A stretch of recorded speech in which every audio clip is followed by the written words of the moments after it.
Right. We are reconvening our meeting and shifting gears to look at H158, the bottle bill, with our legislative counsel, Michael O'Grady. We are looking at draft 4.1. Is that right? Yep. Okay.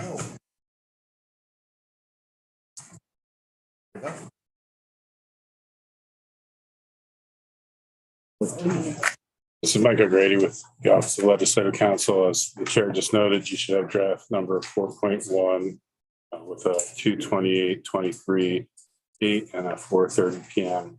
timestamp. I also have an updated timeline for you in print if anyone would like it. Yes. I tried to print out the bill for the amendment, but I broke the copier.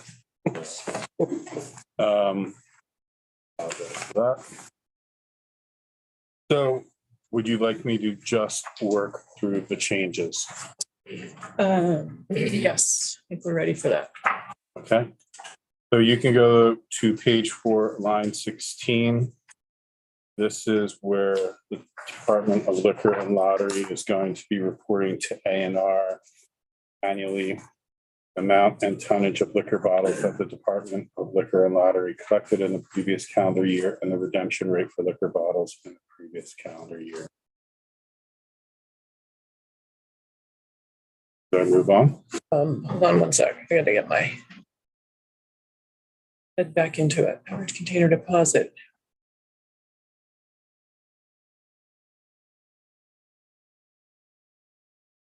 Okay. Members have questions?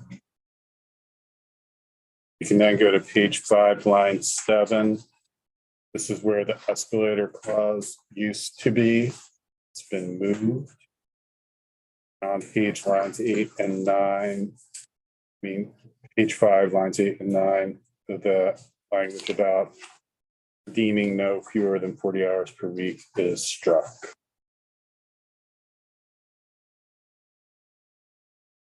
To move on. Page 8, line 17.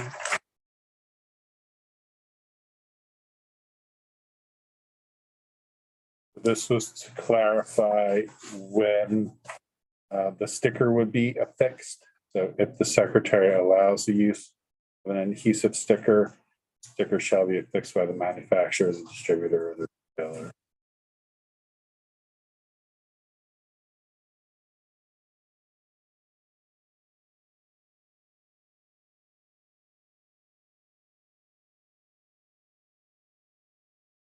Move on. Yes. Page 12, line 8. This is where manufacturers and distributors of liquor are exempted from the PRO and the stewardship plan. The DLL program is going to continue as is.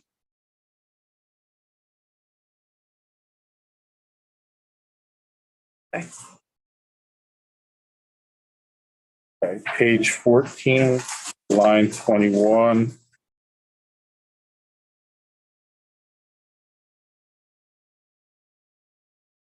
This is as part of the plan. The PRO is reporting to the secretary, and they were previously reporting on liquor bottles, finest beverage containers, and all other beverage containers, but liquor is now out. So I had to make a conforming amendment. Okay. Should I move on? Page 17.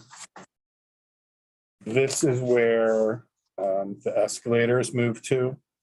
There's also where I've also added language to help clarify the container provision and the types of containers. So on page 17, beginning on line 11, beginning July 1, 2025, and every 5 years thereafter, Secretary submits to the Senate a written report containing current beverage container redemption rate in the state for the following 3 categories: liquor bottles, finest beverage containers, and all other beverage containers. And beginning on January 1, 2028, just On page 17, line 11, I've got to get rid of the every 5 years thereafter. They have to be able to report annually on that. And you'll see, because beginning on January 1, 2028, it's the secretary determines that the retention rate goal established in subsection A was not met. One or more of the beverage container categories listed under subsection B for 2 consecutive years, the beverage container deposit for the category shall increase by 5 cents, provided that the maximum deposit for any beverage container category shall not exceed 20 cents per vinous beverage containers and liquor bottles, and shall not exceed 10 cents for every other container. And with 1 year following the secretary's determination under the section, manufacturers and distributors shall comply with the labeling requirements of 1524 before assessing the relevant deposit established under the subsection. Representative Wood. Thanks.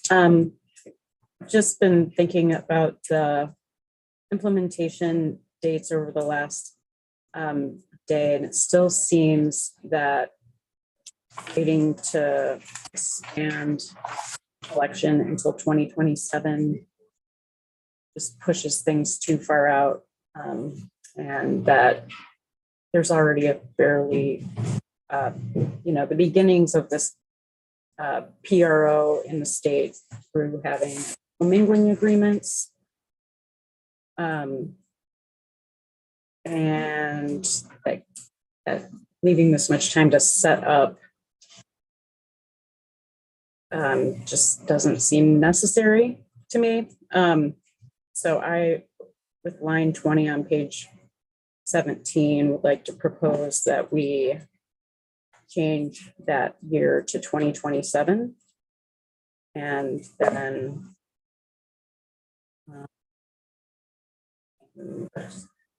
correct, it would be line 7. Sorry, line 20 on page 17. Change that year to 2027. And that's the implementation date. Michael, you no, Yeah, looking here or here. If you want, it would be, I think the most relevant effective date would be in the effective date section on page 26, lines 1 through 3, the expansion of the definition of beverage types. Because right now that takes effect January 1, 2027. Right. And there would be a domino effect in the dates. But I did want to specifically mention that date on page 17 as well. Yep. That would mean that the first 2 years of monitoring, I don't know, actually, even if we did expand, it would still give a 1 year lead time before the state starts tracking redemption rates with the expansion in place. So 2026 implementation of the expansion, and then 2027 implementation of looking at redemption rates with a potential trigger to increase the deposit in mind.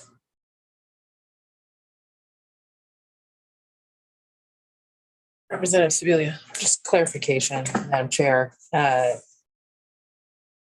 This date, that date of that escalator is not actually on the timeline, is that right? Pardon me? The date of the escalator, if that's what we're calling that, or the goal not being met here. Yeah. That's not on the timeline. No, it is. It's well, it doesn't say escalator. It says July 1, 2028, first beverage container redemption rate goal of 75. Goals increase every 5 years until. So I could add. Say January. So line 20 says beginning January 1. That's why I'm. 2020.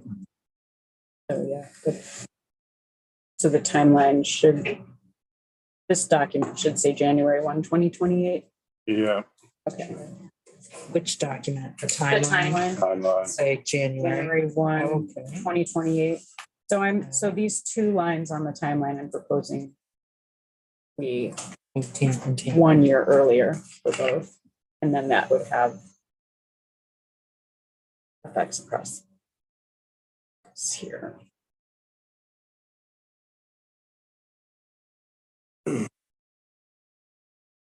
Oh, Representative Stebbins, I'm sorry. Go ahead. Thanks, Madam Chair. Thank I mean, you. that was what the bill was when we started. And the debate was around wine bottles, implementing a year later, and the rest of the expansion. And so my proposal would be just different from the original in that it would also expand into wine bottles in 2026. And we have California starting wine bottles this January. 15 months to implement from the time of passage. I would support that proposal. And I mean, honestly, if the stakeholders that worked on this agreement are very frustrated with it, then we have another bite of the apple and send it.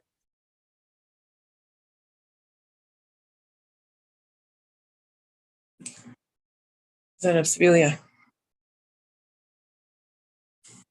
So I am very interested in that proposal. I would, I think that I could agree to that proposal. I'd like to hear any. I think that I could agree to that proposal.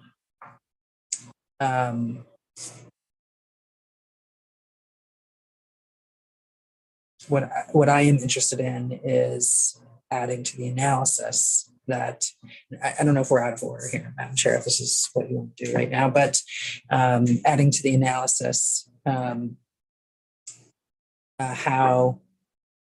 100% of the sheets, if the 100% of the sheets were brought in, how that might improve redemption rates. So adding that into the analysis. One of the things that would come back to us as part of that analysis is what would 100% of these sheets coming back into the system do to improve redemption and recycling. Representative Logan. If we added that, is there, I have not been thinking about the analysis too much. Would it be also possible to add into the analysis the impact on the clean water fund making such a decision?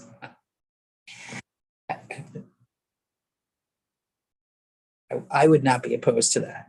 I like both those ideas. Representative Morris.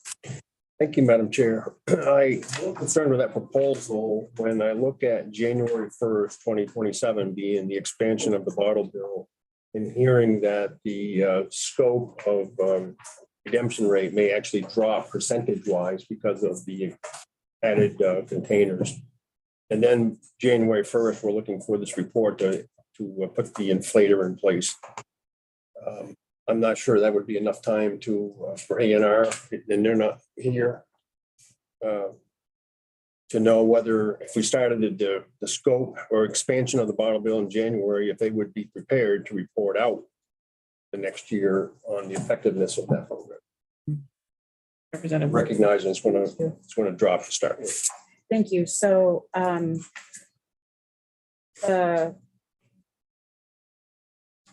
ANR would need to begin tracking redemption rate more closely than they had before within a year of implementation. And then they would be reviewing that over a 2-year period, beginning 1 year after implementation. That would still provide 2 years to prepare the public for the change. Understand, but the automatic inflator goes in on January 1st, 2028. No, it doesn't. That's when the analysis of redemption rates begins. And And so that's the goal. And then it would be, so beginning of 2027, they would need to show over the next 2 years, from 2027 to 2029, that there's been a 75% redemption rate in those 2 years. And if not, then the first inflator would be triggered in 2029. That's when ANR would be reporting back on whether or not the goal was met for that 2-year period. I'm assuming council is going to have to confirm that because I'm reading beginning on January 1st, 2028 that the inflator. Right, but the proposal is to move that date to January 27, if I'm correct. That's correct, but then it would be from 2027 to 2029. Right. And then 1 year after for implementation of the deposit, if they didn't meet their goal. Because they will start reporting on the redemption rate unless you change the dates on July 1. Where is it? Of January 1, 2028. Right now it's July 1, 2025. Right. And so that January 1, 2027 would in fact trigger an increase in the deposit well, for 1 year. if they, expansion, right, If 75% isn't reached. Oh, So leave it 20. I could be fine with leaving it at 28. Change it to January. Changing in January, but then still expanding in 2026. Representative Bongar. So just a fundamental question here. On one level, the sooner the better, because we're doing this for a reason in the first instance. On the other hand, the fundamental question for us is the 2026 date reasonable or reasonably achievable versus the January 1, 2027 date in terms of getting the PRO up and running and all of the steps that we have built in. I'm not, by asking that question, implying what I think or something. That's what I'm make sure that's the fundamental question here. Is it reasonably possible to do it within 1 year less than we had laid out in the last draft? And that's the discussion. I think that's the key discussion we need to have.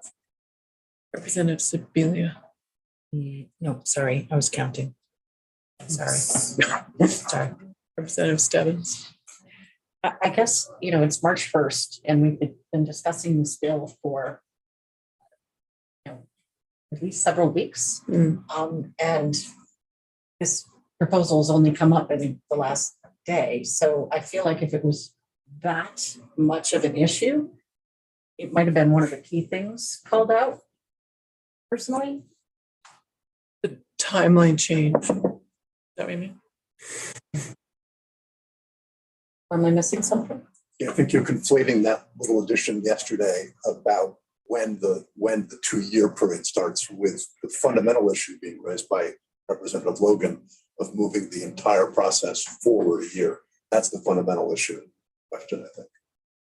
Oh, Unless no. I'm missing something. No, that was just the original proposal was to, so I'm just going back to the original proposal. I know you are. Yeah. Yeah. And then I'm trying to remember why we gave the extra year for a reason. ANR wanted it. Yeah. It's late today, And so it wasn't just yesterday. It was last week. But it was last week, yeah.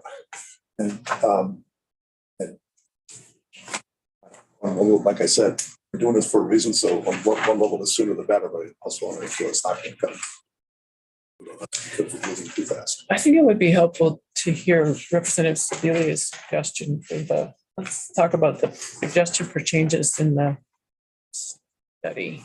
systems analysis, There's analysis. page 23, section 7, System analysis and study. going on page 24. There you go.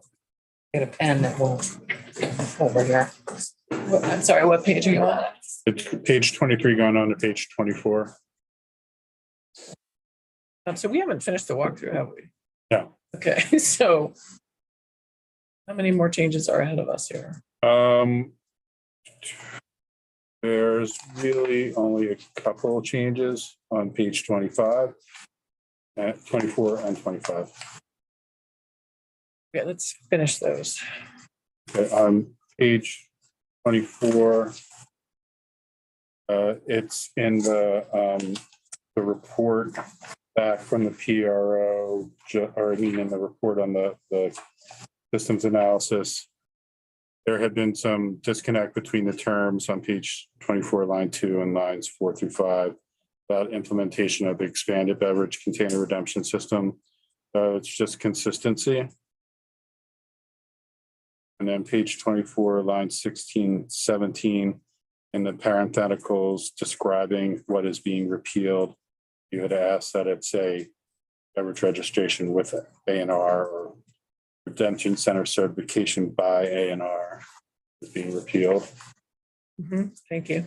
And then on page 25, line 10, this is the language that the agency proposed yesterday so that they start collecting information about what is being recycled and where. So the manufacturer distributor collecting beverage containers subject to 10 VSA Chapter 53 shall report recycling information to the secretary in the same manner as recycled materials reported to the secretary under 10 VSA Chapter 159. That's by certified solid waste facilities. And then the information shall include the amount in containers and tons and material type of beverage container collected, and the location and amount of container material and what products the beverage containers were recycled into. So that will help them inform the systems analysis. And that's the last change in this document. Okay. Representative Sibilia. Yes, on page 24, and just to be pretty accurate here, I'm now going to make up words. I don't have them sitting in front of me, and I haven't asked council to prepare them yet, but I would propose adding a 4 under the analysis. So an estimate of how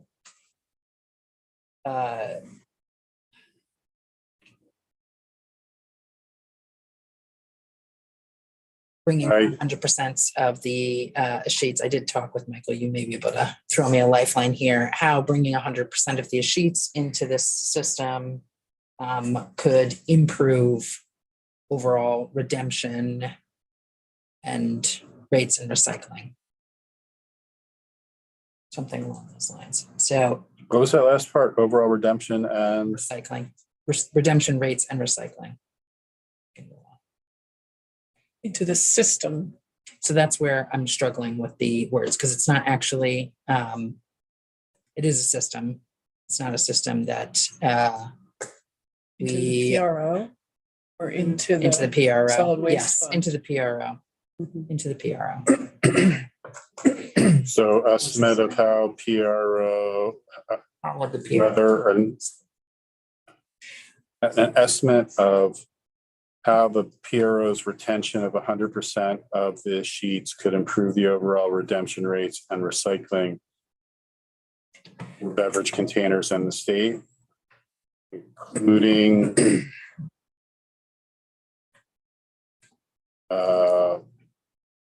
number of sites for redemption, things like that. Sure. I mean, yes. Tangent. I might go redemption, recycling generally, which this is the sheets are more connected to than plain water.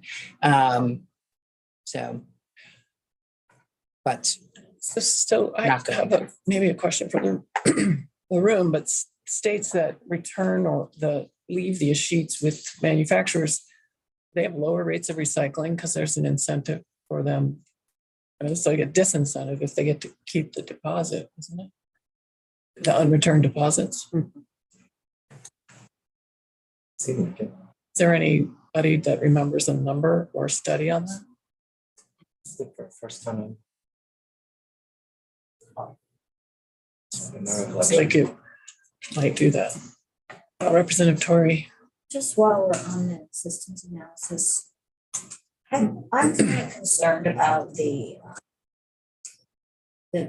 requirement that the redemption centers be placed equitably around the state. I just wonder if this systems analysis could include the current state, like a map of where redemption centers are, so we can see like in terms of the deserts out there. We have, I'd like to see that as part of a report of some kind that stakeholders would have the ability to react to.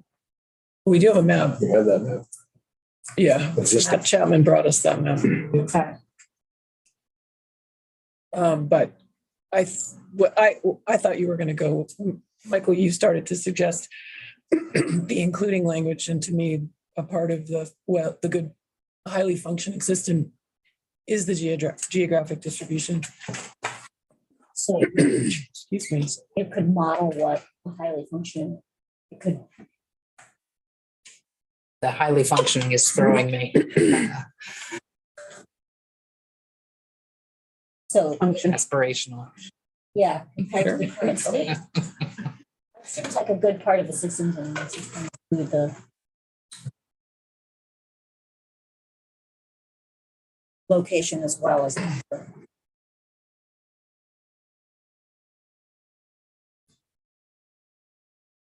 Representative So, Baumgart. being clear about what is proposing here. Are you proposing that the manufacturers keep the sheets? Or are you proposing that it go to the SWIMMYs? I wasn't sure. Or the solid waste fund. Solid waste fund. So I'm proposing that ANR include in their analysis how 100% of the sheets might be used to better improve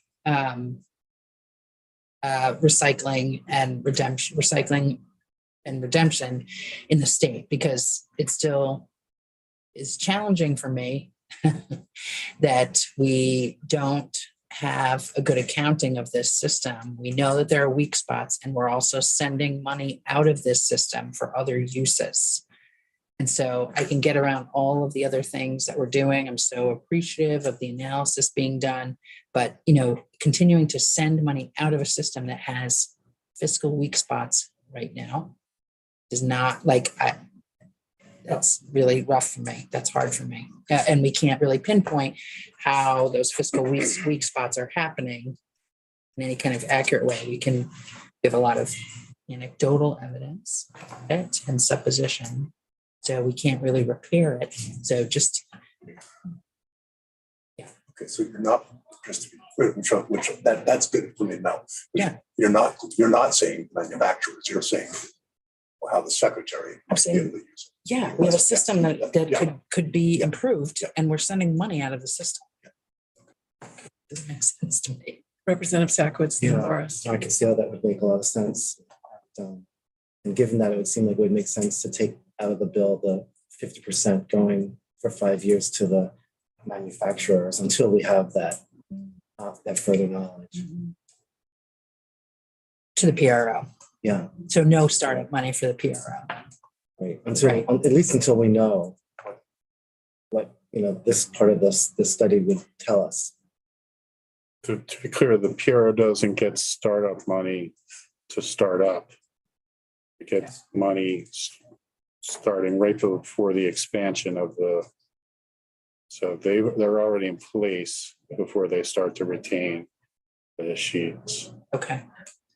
So we would not be changing that in this. I don't know if you're going to change the effective date of the expansion, you're going to have to talk about all the rest of the dates that come before it. Right. Representative Morris, then Logan. Thank you, Madam Chair. So I'm not trying to discount what the concept is there, but I'm concerned that who's going to determine what the efficiency rate would be on these sheets if we did the 100%? Wouldn't that be speculative, or you don't have the data? So I'm wondering, and to Representative Sakowicz's point, is the bill currently stands up 50% of the sheets going back to the PRO or manufacturers for a 5-year period. And I'm wondering if a better accountability wouldn't wouldn't behoove us if we maybe did that on start off with a 2-year implementation for 50% of the sheets going to the manufacturers, and then a review of whether it's being effective or not, and that they're doing the job that's intended. And if they are, then we continue that program for the 5 years that's in the bill currently. If not, then we withhold that as maybe another way to account for these sheets based on performance. Jesus. And I suspect the manufacturer representative may have some comments on that, but it sounds like we're trying to establish accountability and that where the sheets are going and who receives them. Representative Logan. Thank you. 2 things. First, just keeping in mind that what it means to actually, implement and stand up the redemption program by 2026 is that redemption centers, there may be more redemption centers opened, and current redemption centers would expand their capacity to collect. That's what needs to be done. And new additional driver routes, et cetera, need to be planned for. So that's all going to happen in just the several months leading up to that time. There would be no reason to do it any sooner than that. Then, the latter half of 2025 leading up to 2026 when the expansion goes into effect. Right now, the unredeemed bottle deposit 50% would be going back into the PRO beginning 2026 on this timeline. If we moved that back a year to 2025, that would mean that 50% of the sheets would be going to the PRO for that implementation year. So that's one thing to consider. Yeah, I mean, to be clear, Madam Chair, also, I wasn't proposing changing like the movement of these sheets. I was proposing asking A&R to provide us an analysis of what 100% might do to improve the system, how 100% might improve the system. So. Yep.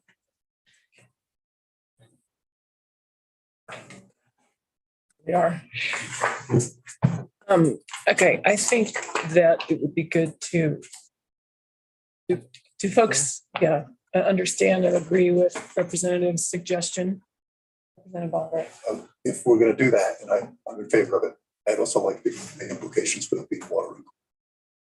So, we should agree to, just make sure we do both, because it's the secretary of the same agency, as it turns out. So secretary will also do an analysis about the impact of the big water fund, should the big water fund have Or all of them, or All of them. half, or, Yeah.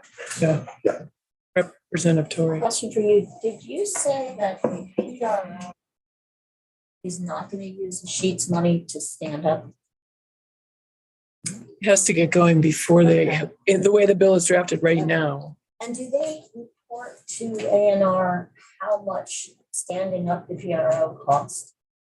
They report the cost of the plan, They do report how much it costs. Oh, just to create. well, the plan implementation. Is in the plan. Their report includes, their annual report includes costs. But does their first plan include cost? Yes. The plan comes before the system. See, I feel like that's important for the systems analysis to happen. Yeah, it's That's why I really want to know, I guess the plan, I just want to make sure that the equitable patient of redemption centers is being So funded. plan is October 1, 2024.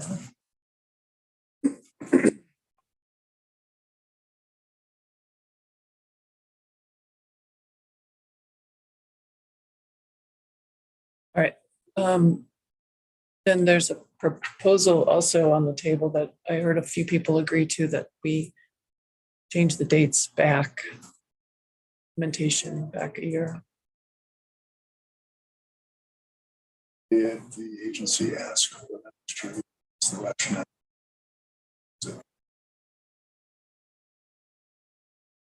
Yeah, it was, I think, just more time to get going.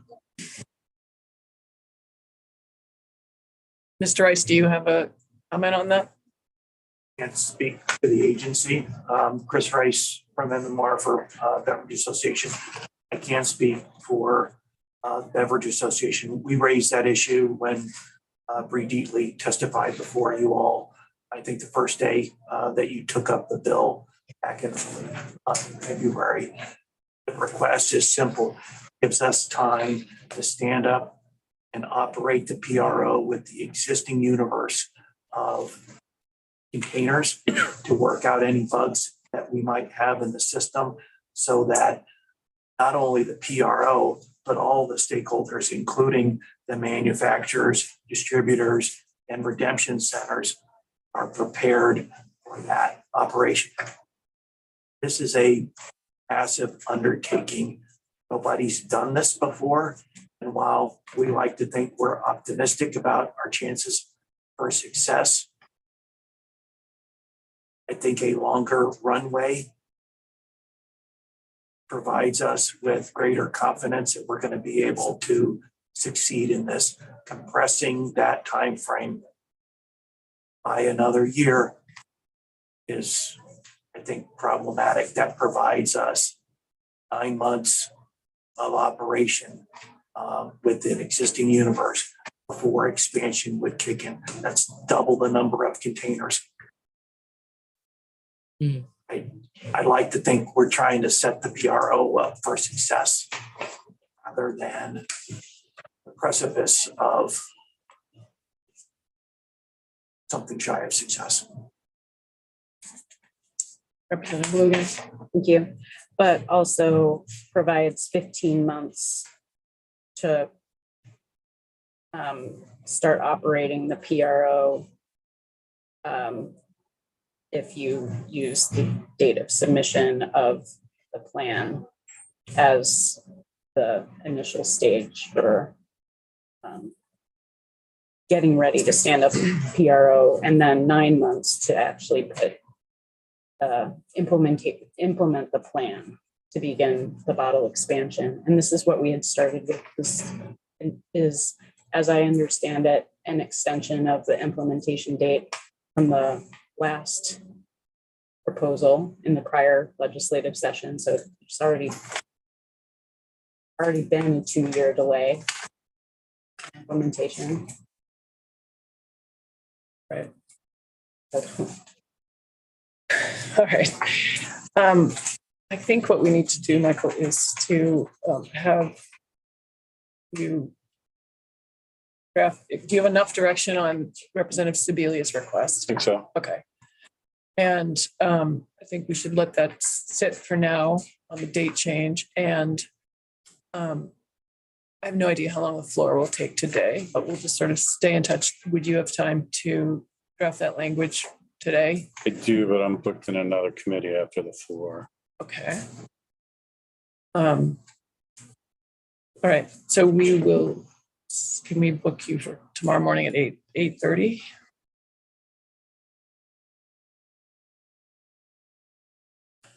Or we have one thing in mind. Yes, What about, are you available at 10? those are fine. My morning is open right now. My afternoon is Say 1:58 in Ways and Means. tomorrow afternoon. Is 1:58 in Ways and Means. So I think actually we'll do 10 o'clock tomorrow morning for at least an hour. Yeah. Should I say anything to Ways and Means? About what? Because I'm supposed to go in and talk about the bill When? 2:00 tomorrow. in Ways. Oh, well, I mean, that's after ECS. So no, you don't have to say anything to them. Thank you. Okay. All right, with that,